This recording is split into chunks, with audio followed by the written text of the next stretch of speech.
કોઈ આવકાર ના આપ્યો, પણ માએ આવકાર આપ્યો. કારણ માં પાત્ર સાહેબ આ જગતમાં અદ્ભુત છે. આ જગતનું પાત્ર માં એક બહુ અદ્ભુત છે. માએ આવકાર આપ્યો. આવી ગઈ દીકરી. ભવાની એકદમ દોડતા ગયા, માની ગોદમાં મસ્તક રાખી અને ચોધાર અશ્રુની ધારા સાથે રડ્યા છે. માતા પ્રસૂતિએ મોથા ઉપર હાથ ફેરીને કહે છે, દીકરી રડીશ નહીં બાપ. આજે તારા બાપને ખરાબ બુદ્ધિ સુધી છે. આજ આપણી ઘરે મંગલ કાર્ય છે, રડાઈ નહીં બેટા. આ જગતમાં દરેક વ્યક્તિઓ મોઢું ફેરવી શકે, પણ આ જગતનું એક પાત્ર સાહેબ માં એવું છે, એનો સંતાન ગમે તેટલો માં સાથે ગમે તેવો વ્યવહાર કરે, પણ માં ક્યારે એના દીકરાઓથી મોઢું ન ફેરવી શકે. કારણ માં પાત્ર જ અદ્ભુત છે. આ જગતનું અલૌકિક પાત્ર છે. આ જગતનું મમતાના રસથી ભરેલું વટવૃક્ષ એટલે માં. માની અંદર વાત્સલ્ય ભર્યો છે, પ્રેમ ભર્યો છે, કરુણા ભરી છે, દયા ભરી છે. દીકરાઓનું દુઃખ એ માં ન જોઈ શકે. દીકરો કદાચ શેરીઓમાં રમવા ગયો હોય અને રમીને આવે ને ખૂબ થાકેલો હોય, પણ જ્યારે માની ગોદમાં આવે અને માં પોતાના સાડીના છેડાથી એનો એક પરસેવાના બિંદુને લૂછી આપે ને અને કપાળમાં એક નાનું એવું ચુંબન કરે, એટલે સમજો દીકરાનો બધો થાક ઉતરી ગયો. ત્યાં એક માત્ર ચુંબનમાં બધો થાક ઉતારી નાખે માં. મમતાના રસથી ભરેલું વટ વૃક્ષ છે.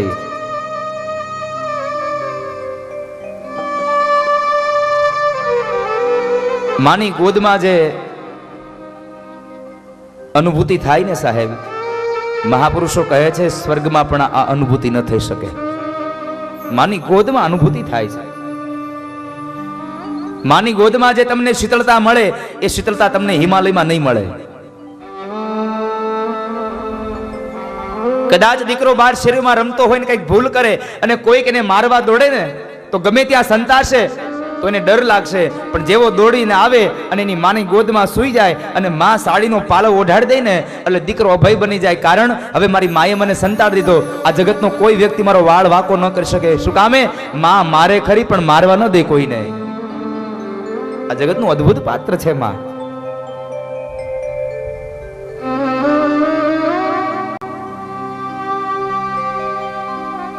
માને વાત્સલ્ય ભર્યો હોય. તમે અનુભવ કરી જોજો. દીકરો કદાચ ગમે તેટલો મોટો થઈ જાય, પણ મા પાસે તો સાહેબ નાનો જ છે. મા પાસે સદૈવને માટે નાનો જ રહેવાનો. એ દીકરો બહાર ગામ ગયો હોય, એના વ્યવસાય અર્થે બહાર ગયો હોય અને કદાચ રાત્રે મોડું આવે ને તો પત્ની અને બાળકો ભોજન કરીને સૂઈ જશે, પણ ખૂણામાં ખાટલો ઢાળીને પડેલી માં એની આંખમાં નિંદ્રા નહીં આવે. કારણ એની આંખમાં એની નિંદ્રાઓ વેરણ બની જાય. શું કામે? આજ મારો દીકરો હજી ઘરે નથી આવ્યો. જ્યાં સુધી દીકરો નહીં આવે અને દીકરાને નહીં પૂછી લે કે આવી ગયો ભાઈ, અને દીકરો કહે ને કે હા માં હું આવી ગયો, પછી માં નિરાતે નિંદર કરી શકે. ત્યાં સુધી જનતાને નિંદર ન આવે, ત્યાં સુધી માં સૂઈ ન શકે. બપોરનો સમય થાય અને ભોજન કરવા માટે બાપ બેસે. દીકરો શેરીમાં રમતો હોય અને માં એમ કહે ને કે જરાક બોલાવો ને લાલાને, એ તમારી સાથે જમી લે. તો કદાચ બાપ બોલી જાય કે મને જમવા દે ને, એને ભૂખ લાગશે તો હમણાં આવશે આપડો. પણ એ જનેતા એના દીકરાઓને જમાડ્યા વગર ન જમી શકે. ઉઘાડા પગે જાય, પોતાના દીકરાઓને તેડી આવે, સાથે બેસાડીને જમાડતી જાય ને પોતે જમતી જાય. કારણ આ જગતની માઈ માં છે, બીજા બધા વગડાના વાહ છે. પણ કરુણા તો હવે એ થઈ છે. સમય પરિવર્તિત થયો, કળિયુગનો કાળ આવ્યો. 25 વર્ષ સુધી દીકરાને ઉછેરીને મા બાપ મોટો કરે અને એને પરણાવે. 1 વર્ષ અને 2 વર્ષ અને 3 વર્ષ થાય ત્યાં દીકરો પત્નીને લઈ અને વળી પાછો મા બાપથી નોખો થઈ જાય. મને એ નથી સમજાતું સાહેબ હજી કે આ 3 વર્ષમાં ઈ આપનાર પત્નીએ તને એવો તે કયો પ્રેમ આપી દીધો કે તું તારા મા બાપનો 25 વર્ષનો પ્રેમ ભૂલી ગયો? એવો કયો પ્રેમ આપ્યો? અને મારી વ્યાસપીઠથી ચોક્કસ કહીશ કે આ જગતમાં દીકરો ક્યારેય નોખો નથી થયો, નોખી પુત્ર વધુ થાય છે. આ જગતમાં દીકરો ક્યારેય નોખો નથી થયો. અને જો દીકરો જ નોખો થતો હોત તો લગ્ન પહેલા થયો હોત. આ લગ્ન પછી શા માટે થયો? એને નોખો કરવામાં આવ્યો છે. કાં તો મા બાપ વૃદ્ધ થાય એટલે વૃદ્ધાશ્રમમાં મૂકી આવે. આપણે કહીએ કે દીકરો મા બાપને મૂકી આવ્યો વૃદ્ધાશ્રમમાં. વૃદ્ધાશ્રમમાં મા બાપ નથી ગયા, વૃદ્ધાશ્રમમાં સાસુ ને સસરા ગયા છે. સમજવાની જરૂર હવે આ યુગના યુવાનોને છે સાહેબ. તો પેલા કેમ ન મૂકી આવ્યો તું? તારે જો તારા મા બાપને વૃદ્ધાશ્રમમાં મૂકવા હતા તો તારા લગ્ન નતા થયા ત્યારે મૂકી આવ્યા હતા ને. તારી પત્ની આવી પછી શું કામ મૂકી આવ્યો? મારી અત્યારની યુવાન બહેનોને કરબદ્ધ પ્રાર્થના છે મારી વ્યાસપીઠથી કે તમે જો ઈચ્છતા હોય કે તમારો દીકરો, તમારા દીકરાની વહુ તમારી વૃદ્ધાવસ્થામાં તમારી સાથે રહે તો એક વાતને યાદ રાખજો, તમારો પતિ પણ કોઈકનો દીકરો છે, એના મા બાપ ભેગો રહેવા દેજો સાહેબ. એ પણ એનો મા બાપનો એનો સહારો છે, એને એના મા બાપ ભેગો રહેવા દેજો. પણ ખબર નહીં શું થાય, 25 વર્ષનો પ્રેમ આવનારી પત્નીનો વર્ષનો 2 વર્ષનો પ્રેમ મળે એટલે લઈને નોખો થઈ જાય. ધૂળ પડીએ જીવનમાં. શું નથી કર્યું મા બાપે આપણા માટે? દરેકે દરેક મા બાપની એક ઈચ્છા હોય કે મારો દીકરો અમે વૃદ્ધ બનીએ એટલે અમારી સેવા કરે. તો એ વાતને તમારે ક્યારેય ન ભૂલવી જોઈએ કે તમે પણ કોઈકના દીકરા છો, તમે સેવા શું કામ નથી કરતા? અને આ જગતનો નિયમ છે, જેવું વાવશો ને એવું જ લણશો. એટલે મારો પુનિત મહારાજ લખે છે, સંતાનથી સેવા ચહો, સંતાન છો સેવા કરો. સંતાનથી સેવા ચહો, સંતાન છો સેવા કરો. સંતાનથી સેવા ચહો, સંતાન છો સેવા કરો. સંતાનથી સેવા ચહો, સંતાન છો સેવા કરો. જેવું કરો એવું ભરો, એ ભાવના ભૂલશો નહીં. જે કરો તેવું ભરો, એ ભાવના ભૂલશો નહીં. ભૂલો ભલે બીજું બધું, મા બાપને ભૂલશો નહીં. ભૂલો ભલે બીજું બધું, મા બાપને ભૂલશો નહીં. અગણિત છે ઉપકાર એના, એ વિસરશો નહીં. અગણિત છે ઉપકારના, એ વિસરશો નહીં. આ જગતમાં સાહેબ ભૂલવું હોય તો તમારી જાતને ભૂલી જાજો, પણ જેને જન્મ આપ્યો છે, 9 મહિના સુધી જેને આપણને એની ગોદમાં રાખ્યા છે, એ મા બાપને ક્યારેય ન ભૂલશો સાહેબ. શું નથી કર્યું આપણા માટે? કાળી મહેનત મજૂરી કરીને આપણને ભણાવ્યા, ગણાવ્યા, મોટા કર્યા. બસ એ જ એની ભૂલ કે આપણે મોટા થયા અને કમાતા થયા, એક પત્ની આવી એટલે મા બાપને ભૂલી જવાના? મારી વ્યાસપીઠથી દરેક વખતે કહું છું ને કહેતો રહીશ કે જીવનમાં સુખી થવું હોય તો ભગવાનને નહીં ભજો ને તો ચાલશે. તમારા મા બાપની સેવા કરી લ્યો. આ દુનિયાની તમામ જન્નત તમારા ચરણોમાં આવીને તમને વંદન કરશે સાહેબ. એક મા બાપને રાજી કરી દો. ભગવાનને ભજશો તો મા બાપ નહીં મળે, પણ એક વાતને વિશ્વાસ રાખજો, મા બાપને ભજશો તો ભગવાન જરાય દૂર પણ નહીં રહી શકે તમારાથી. ભગવાન આપોઆપ મળી જશે. જો મા બાપની સેવા કરશો તો તમારી એક પણ મંજિલ તમારાથી દૂર નહીં રહી શકે. એની સેવા કરજો.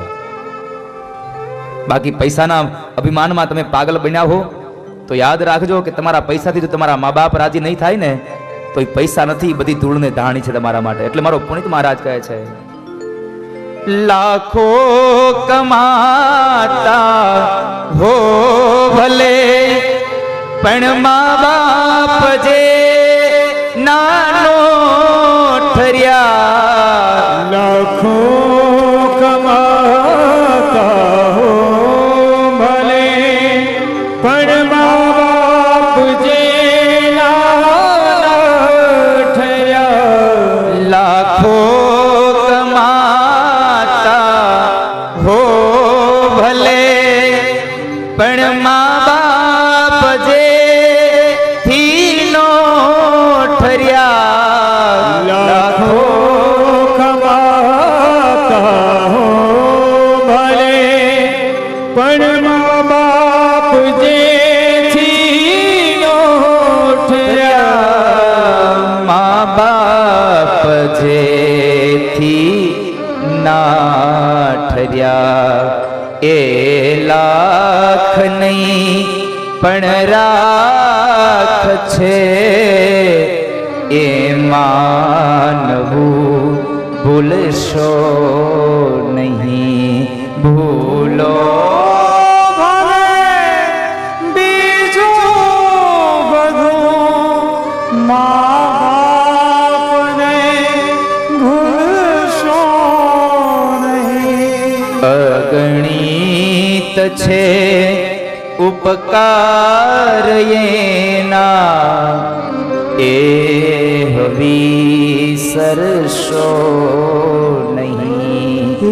ગણિત છે ઉપકાર એના, એ વિસરશો. તમે કદાચ પૈસા ગમે તેટલા કમાતા હશો પણ તમારા મા બાપ જો તમારાથી રાજી નહીં હોય તો સમજો એ લાખ નહીં બધાય તમારા છે સાહેબ. એ તમારા માટે રાખ છે. જો તમે તમારા મા બાપને રાજી ન કરી શકો તો શું એ જીવતર છે સાહેબ. અને મારી વ્યાસપીઠથી હું દર વખતે કહું છું ને કહેતો રહીશ કે જે દીકરાઓ પોતાના મા બાપને વૃદ્ધાશ્રમમાં મૂકી આવ્યા છે અને વૃદ્ધાશ્રમની અંદર કદાચ એ મા બાપ મૃત્યુ પામે ને તો હે સમાજના અગ્રણીઓ, હે લોકો, તમે એ દીકરાના હાથે મા બાપને અગ્નિનો દાહ દેવા દેતા નહીં. કારણ જીવતા તો શાંતિ ન લેવા દીધી, મર્યા પછી પણ ઓલાને શાંતિ નહીં મળે. એને અગ્નિનો દાહ દેવાનો કોઈ અધિકાર નથી સાહેબ.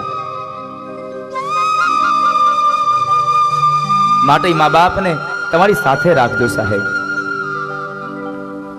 જ્યારે દીકરો માંથી વિખૂટો પડે ને ત્યારે માની શું વેદના હોય એ માને જ ખબર હોય, એ આપણને ખબર ન હોય.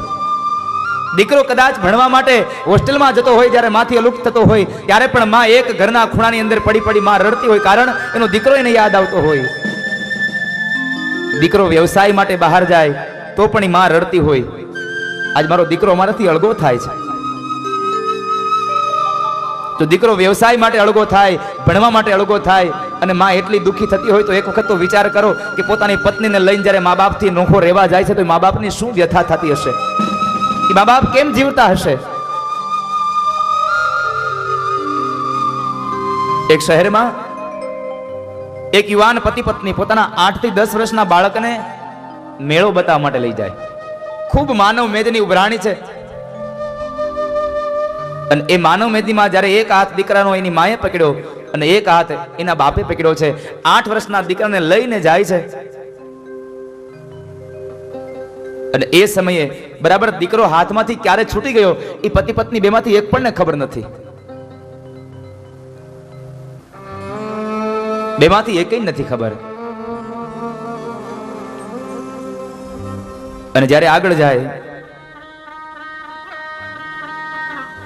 એ સમય બરાબર પત્નીએ પોતાના પતિને પ્રશ્ન કર્યો, સાંભળ્યું, લાલો તમારી પાસે છે ને? એનો પતિ કહે છે, લાલો તો મારા હાથમાંથી ક્યારનો તારી પાસે વહી આવ્યો. આજુબાજુમાં નજર કરે છે એ પત્ની, એ માં, એ જનેતા પણ ક્યાંય પોતાનો 8 વર્ષનો દીકરો દેખાયો નહીં. દીકરો પોતાથી જુદો થઈ ગયો છે એટલે માથી ન રહેવાયું. માની આંખોમાંથી અશ્રુની ધારાઓ વહી ગઈ. મારા લાલાને ગોતી દો ને.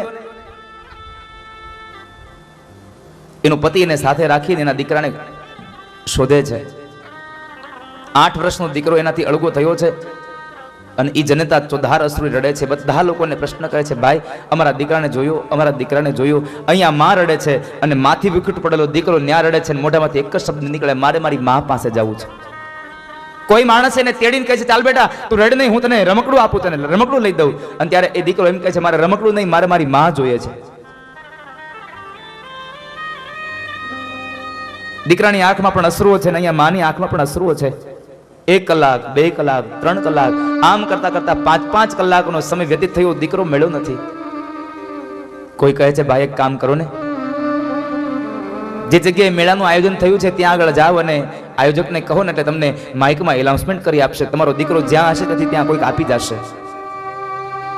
પત્નીને લઈને એ યુવાન મેળાના આયોજક પાસે જઈને કહે છે, ભાઈ એક એનાઉન્સમેન્ટ કરી આપો ને, મારો દીકરો અમારાથી અળગો થયો છે, 8 વર્ષનો છે, એને આવા કલરના કપડાં પહેર્યા છે, એનું નામ લાલો છે, આ મારી પત્ની છે, મારા દીકરાની માં છે. 5 કલાક થઈ છે અળગો થયો, એને આ રડી રડીને હવે ગાંડી થઈ જશે. જનતા એટલું રડે છે ને મોઢામાંથી બસ એક જ શબ્દ નીકળે, મારો દીકરો, મારો દીકરો. બીજા કોઈ શબ્દ ન નીકળે. અંગ ઉપરના વસ્ત્રો નીચે પડી જાય એનું પણ ભાન નથી રહેતું જનતાને. ખૂબ રડે છે. યુવાનને સમજાવે છે કે સાંભળ, દીકરો મળી જશે, ચિંતા ન કરે. પણ કેમ એ જનતાને ભરોસો બેસે? એનાઉન્સમેન્ટ કરી આપ્યું ને કોઈ માણસ 8 વર્ષના દીકરાને લઈને આવે છે. આવીને કહે છે કે ભાઈ આ છોકરો રડે છે અને એના મા બાપ પાસે જવું છે. એટલે આયોજક પરિવારે પેલા યુવાનને બોલાવ્યો, એ ભાઈ જરા જોતો આ દીકરો તારો છે? પેલો યુવાન ઉભો થઈને જાય છે, જોવે છે દીકરાએ બાપને જોયો અને બાપે દીકરાને જોયો. બાપ ને દીકરો બે મળ્યા છે. એકદમ દોડીને પોતાના બાપને ભેટી ગયો છે દીકરો. દીકરાને તેડીને કહે છે કે હા ભાઈ આ દીકરો મારો છે. લાલાને લઈ જાય એની મા પાસે અને કહે છે કે લે સાંભળ, હવે રડવાનું બંધ કર, આપણો દીકરો મળી ગયો. દીકરો મળી ગયો શબ્દ સાંભળ્યા એકદમ ઊભી થઈ અને એના પતિના હાથમાંથી પોતાના લાલાને લઈ પોતાની છાતીએ લગાડી અને માં ચુંબન કરીને કહે છે કે લાલા ક્યાં ગયો તો બાપ? તારી માં તારી વગર જીવન ન જીવી શકે. તારી માને મૂકીને ક્યાં આવ્યો ગયો તો? માએ દીકરાને બાથ ભીડી છે અને દીકરાએ માને બાથ ભીડી છે. આ મા દીકરો બે મળીને રડે છે ને. આ દ્રશ્ય જોઈ અત્યાર સુધી એ દીકરાનો બાપ નતો રડ્યો, પણ હવે અવળું ફરીને રડવા લાગ્યો. અવળું ફરી ગયો. આંખમાંથી અશ્રુને રોકી ન શક્યો. એની પત્ની ઊભી થઈને કહે છે કે હવે તમે શું કામ રડો છો? આપણો દીકરો તો આપણને મળી ગયો. ત્યારે યુવાન બોલ્યો છે કે હું દીકરો મળી ગયો એટલે નહીં, હું તારી દશા જોઈને રડું છું. કે એક 8 વર્ષનો દીકરો તારાથી 5-7 કલાક અલગ થયો, તું કેટલી ગાંડી ખેલી થઈ ગઈ. આંખમાંથી 1 મિનિટ માટે અશ્રુની ધારા બંધ ન થઈ. મોઢામાંથી લાલો લાલો લાવી દો અને કદાચ જો લાલો ન લાવ્યો હોત તો મને લાગે છે કે તું ગાંડી થઈ જાત, પાગલ બની જાત. કેટલો પ્રેમ કરે છે તારા દીકરાને. એક 8 વર્ષના દીકરાને 7 કલાક 5 કલાક તારથી અળગો થયો, તારી આ દશા થઈ તો વિચાર કર, મારી માંથી તે મને 10 વર્ષથી નોખો કર્યો, મારી માં કેમ જીવતી હશે? મારી માનો હું પણ દીકરો છું, મારી માએ મને મોટો કર્યો છે, મારી માં કેમ જીવતી હશે?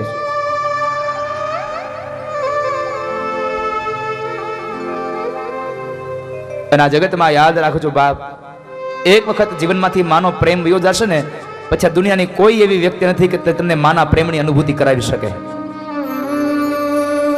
કદાચ તમે આ દુનિયાની તમામ સંપદાને લઈ અને આ ધરતી પર નીકળી પડો, મને માનો પ્રેમ મળે, માનો પ્રેમ મળે, આ દુનિયાની સંપત્તિની કોઈ તાકાત નથી કે તમને માનો પ્રેમ ખરીદીને લાવી શકે.